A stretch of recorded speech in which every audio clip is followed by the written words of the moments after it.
So according to the theoretical calculations, we have calculated that this boat is going to run for at least 4.5 hours.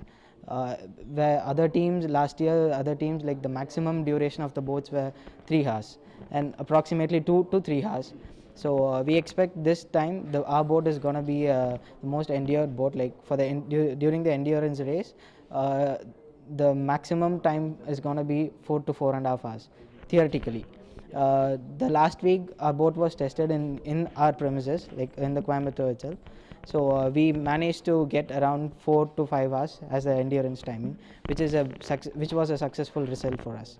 And the total cost of making the boat was around 15 to 18 lakhs. Yeah. What is the efficiency of this boat? In fact, like it should be very heavy or it should be very light, or in fact light. The boat must be. Is going to have an impact in the boat must be. It must be very efficient, because since it's a racing competition, the boats are made lightest possible. Because the more heavier the boat, it affects linearly affects the speed of the boat actually.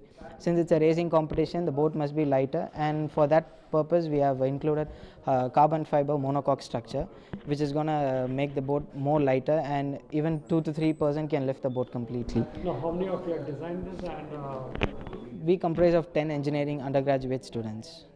Yeah. Each of them are from different departments, so it is an interdisciplinary team. Like there are different domains in the team where the mechanical, electrical, mechatronics and instrumentation students are also involved in the team. When is the event going to take place? The event is going to take place in July first week, that is from July 3rd to July 8th.